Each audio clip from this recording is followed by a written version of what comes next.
Oh,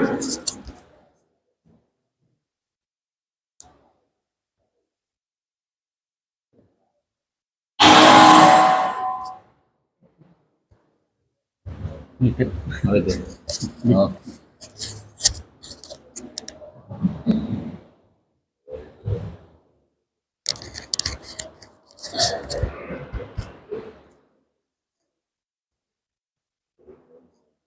Assalamualaikum warahmatullahi wabarakatuh. Alhamdulillah wassalatu wassalamu ala nabiyina Muhammadin ibni Abdillah wa ala alihi wa ashabihi wa man wala amma ba'd. Masyurul muslimin, jamaah yang mudah-mudahan senantiasa dirahmati Allah Subhanahu wa taala. Alhamdulillah, puji syukur kehadiratnya pada pagi hari ini meskipun hujan. Alhamdulillah kita semua bisa bersama-sama menjalankan sholat subuh berjamaah, dan insya Allah akan kita lanjutkan dengan mengkaji dan mengaji beberapa hadis Rasulullah Shallallahu Alaihi Wasallam yang sebagaimana sempat kita usulkan sebelumnya. Kita akan mencoba mengkaji hadis-hadis ahkam, ya, ahaditsul ahkam, hadis-hadis hukum khususnya yang terkait dengan bab pengurusan jenazah.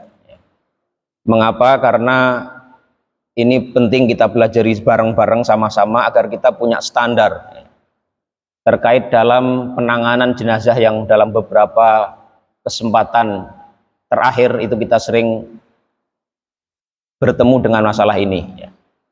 Dan belajar fikih itu ada secara umum memiliki dua pendekatannya. Ada yang pendekatan dengan menggunakan kitab mutun, ya, kitab fikih al-fiqhul mujarrad, kitab fikih yang memang dikarang, disusun oleh para ulama sebagai kitab fikih, yang itu biasanya disusun secara runtut dari awal, ya, mulai bab toharoh sampai nanti bab syahadat, ada bab persaksian dan lain-lain, dari awal sampai akhir. Keuntungan dan kelebihan belajar fikih dengan kitab seperti itu, dengan buku fikih al-fiqhul mujarrad, fikih yang murni dikarang, disusun oleh para ulama sebagai kitab fikih, itu kita bisa belajar fikih secara sistematis. Misalnya mulai dari toharoh, syaratnya apa, rukunnya apa, ya. Sholat rukunnya apa saja, syaratnya apa saja, itu kita runtut sistematis, ya. Dan itu lebih mudah. Dan secara umum kalau kita baca sendiri itu lebih mudah, relatif lebih mudah, ya. Karena sudah disusun secara sistematis, sudah disaripatikan dari Quran, hadis, kemudian istihad para ulama dengan qiyas atau ijma'nya dan lain-lain, ya. Tetapi ada pendekatan yang kedua, ya, yaitu pendekatan al-fiqhud dalil, ya, fikih dari dalil langsung, ya. Baik itu fikih ayat ahkam, ya, fikih yang diambil dari ayat-ayat hukum, atau yang lebih luas lagi fikih dari hadis-hadis hukum, atau fikih ahaditsil ahkam, ya, fikih hadis-hadis hukum.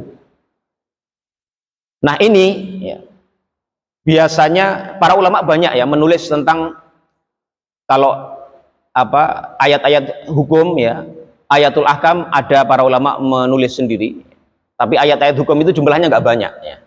Ayat-ayat yang berbicara tentang hukum itu tidak lebih dari separuh ayat-ayat Al-Quran. Sedangkan kalau ahaditsul ahkam, hadis-hadis hukum, itu banyak sekali. Makanya banyak ulama yang kemudian menulis tentang hadis-hadis hukum ini.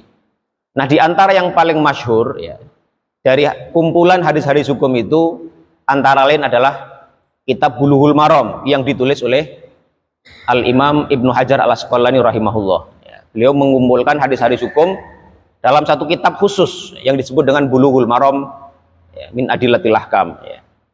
Kemudian ada misalnya yang lain juga menulis, ada Umdatul Ahkam, ya, Ibnu Daqiqil Aid, ya, yang juga menulis atau mengumpulkan, menyusun hadis-hadis hukum. Kemudian ada lagi Muntaqal Akhbar, ya.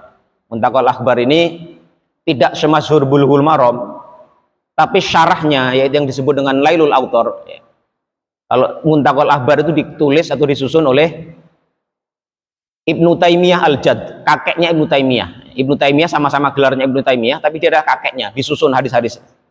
Kemudian datang Al-Imam Asy-Syaukani, ya, seorang ulama besar di Yaman, yang kemudian mensyarahnya menjadi kitab yang disebut dengan Nailul Autor. Ya. Kitab ini masyhur sekali, banyak diajarkan di pesantren-pesantren, di perguruan tinggi yang mengajarkan Islamic Studies, mengajarkan ad-dirasat Islamiyah. Nah, dari sekian banyak kitab Ahaditsul Ahkam itu, yang paling masyhur itu ya Bulughul Maram, ya, Umdatul Ahkam, kemudian Muntaqal Akhbar dengan syarahnya Nailul Autor. Kalau Bulughul Maram itu syarahnya yang mungkin paling banyak. Dia paling banyak diterima dan diajarkan di berbagai tempat, di pesantren, di sekolahan, di perguruan tinggi, itu paling banyak adalah Bulughul Maram. Dan syarahnya paling banyak. Ya. Ada syarah As-Sun'ani, ya, Subulus Salam. Subulus Salam sendiri dia meringkas dari syarah orang yang sebelumnya, saya lupa namanya, ya. Kalau nggak salah Al-Badrut Tamam, ya. Kemudian diringkas lagi oleh Imam As-Sun'ani. Ya. Kemudian ada banyak lagi di Mekah, itu ada seorang ulama dalam mazhab Syafi'i yang terkenal, mazhab Maliki, ya, yang menjadi gurunya ulama-ulama Indonesia, ya, Syekh Alwi Al-Maliki, itu punya Ibanatul Ahkam. Ya. Ada juga di Suriah, ya, seorang ulama besar juga, Syekh Nurdin Iter, itu juga punya syarah juga. Kemudian di Saudi ada beberapa syarah, dan syarahnya paling banyak. Kemudian kalau yang Muntaqal Akhbar tadi, itu yang paling masyhur dan mungkin bisa dikatakan satu-satunya, itu adalah Nailul Autor. Karena dengan Nailul Autor itu pembahasan tentang hadis-hadis dalam Muntaqal Akhbar itu sudah sangat ekstensif sekali, sehingga cukup jelas sekali segala persoalan yang terkait dengan hadis itu banyak dibahas di situ. Nah, masyarul muslimin rahimakumullah, itu kita insya Allah mulai pagi hari ini akan mengkaji hadis-hadis hukum yang terkait dengan kitab Al-Janaiz, kitab tentang jenazah.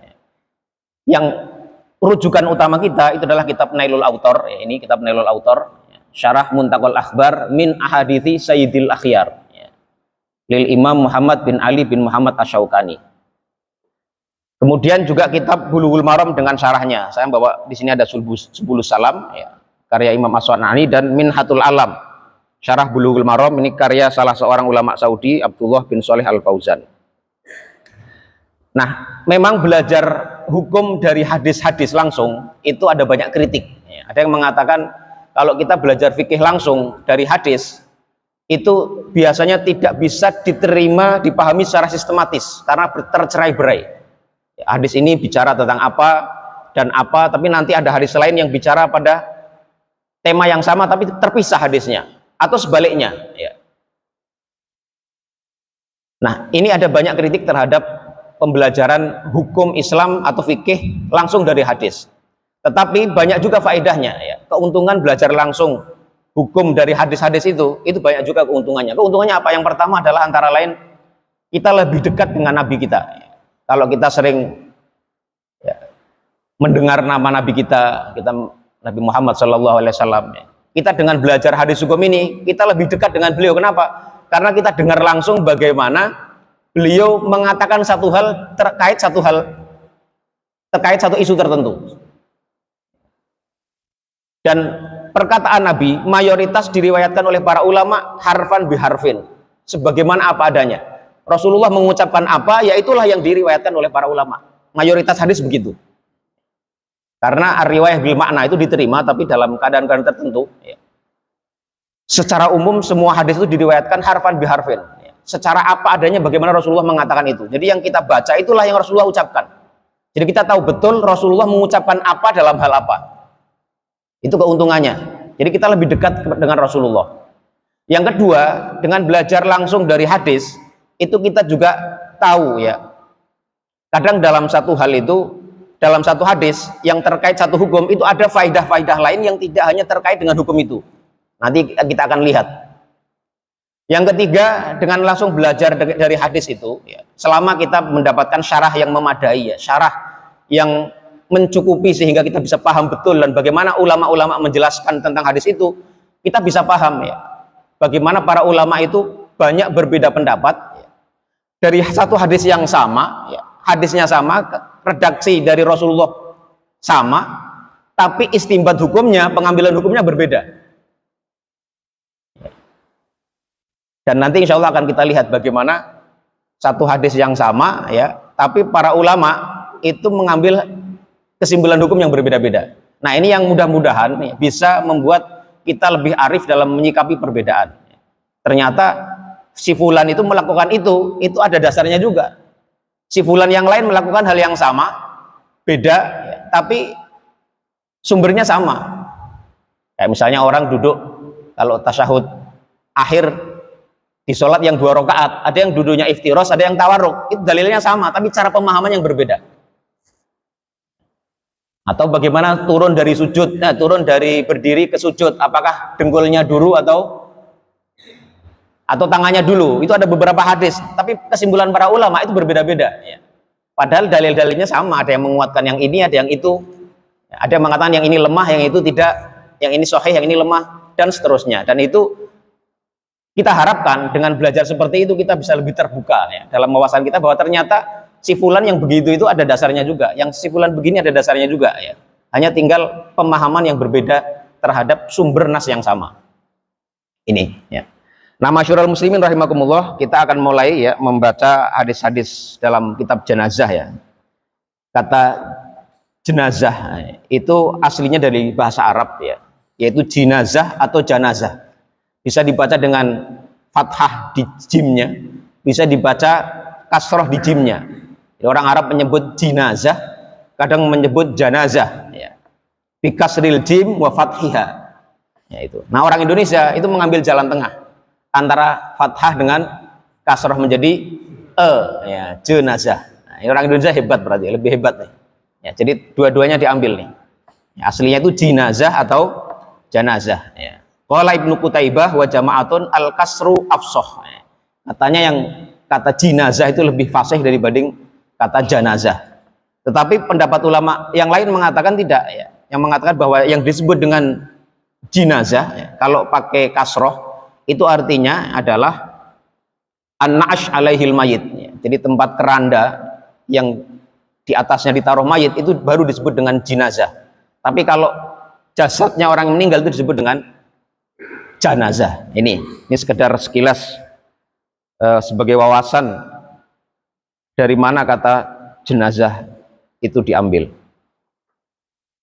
Nah, masyurul muslimin yang dirahmati Allah Subhanahu wa taala, Imam Ibnu Hajar Al-Asqalani ketika beliau membahas tentang kitab janaiz ya, beliau memulai dengan hadis yang tidak ada kaitannya dengan hukum.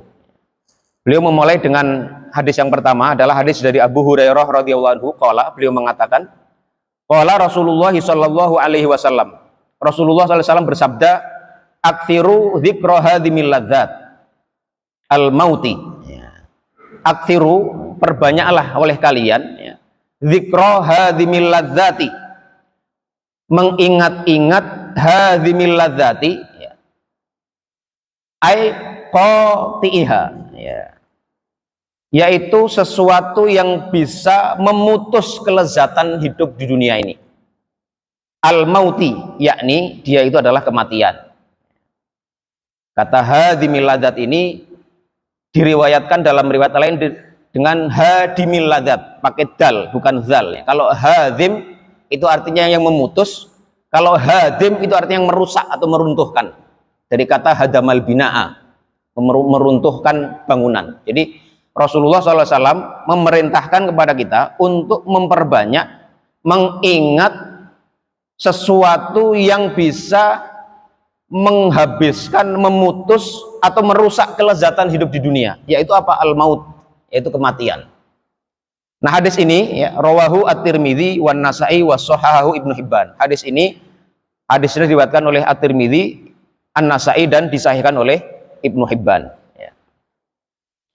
Nah, hadis ini oleh para ulama ya, itu menjadi dalil ala annahu yang bagi lil mu'mini an yaktsura min dzikril mauti wala yaghfala anhu. Jadi hadis ini menjadi dasar anjuran atau perintah agar kita memperbanyak mengingat kematian dan jangan melupakannya. Ada banyak hal cara kita mengingat kematian ya. Misalnya ziarah kubur ya. Rasulullah dulu melarang ziarah kubur, tetapi kemudian mengizinkannya, memerintahkannya. Kalau ada perintah datang setelah larangan, itu artinya perintah itu menunjukkan boleh atau anjuran yang tidak bersifat wajib. Ya. Ala fazuruha. Ya. Kuntu nahaitukum an ziyaratil kubur ala fazuruha. Dulu aku telah pernah melarang kalian ziarah kubur, ala fazuruha. Sekarang kamu ziarahlah ke kuburan itu. Tujuannya adalah untuk mengingat kematian. Nah, ingat mati ini juga bisa kita ambil dari dengan adanya kematian orang di sekitar kita, ya. Kafa bil mauti wa'idho. Cukuplah kematian itu yang terjadi di antara kita itu, di antara orang-orang di sekitar kita itu sebagai satu nasihat yang baik sekali agar kita bisa ingat kematian. Ini, ya. Karena kematian itu hikmahnya adalah kalau di riwayat lain, ya, itu bisa madzakarul abdu al mauta, ya. Tidaklah seorang hamba itu ingat mati, ya. Fawassa'ahu idza kana ini saya bacakan riwayatnya. Rasulullah itu dalam riwayat yang lain, ya, kelanjutan dari hadis yang disebutkan oleh Ibnu Hajar ini, beliau mengatakan bahwasanya, ya, fa innakum la tadhkurunahu, ya, fi katsirin illa qalalahu. Sesungguhnya kalian itu tidaklah mengingat kematian fi katsirin, dalam keadaan kalian punya dunia yang banyak, kaya raya, hidup dalam kenikmatan, hidup dalam kemewahan, illa qalalahu, kecuali ingat kematian itu akan membuat yang banyak itu menjadi sedikit. Maksudnya adalah kita jadi ingat, oh ternyata yang banyak ini tidak berarti ini adalah tujuan utama kita, bukan menjadi satu hal yang kita tuju, ya, tapi ternyata dia adalah sedikit dari kehidupan dunia akan kita tinggalkan setelah kematian itu, ya.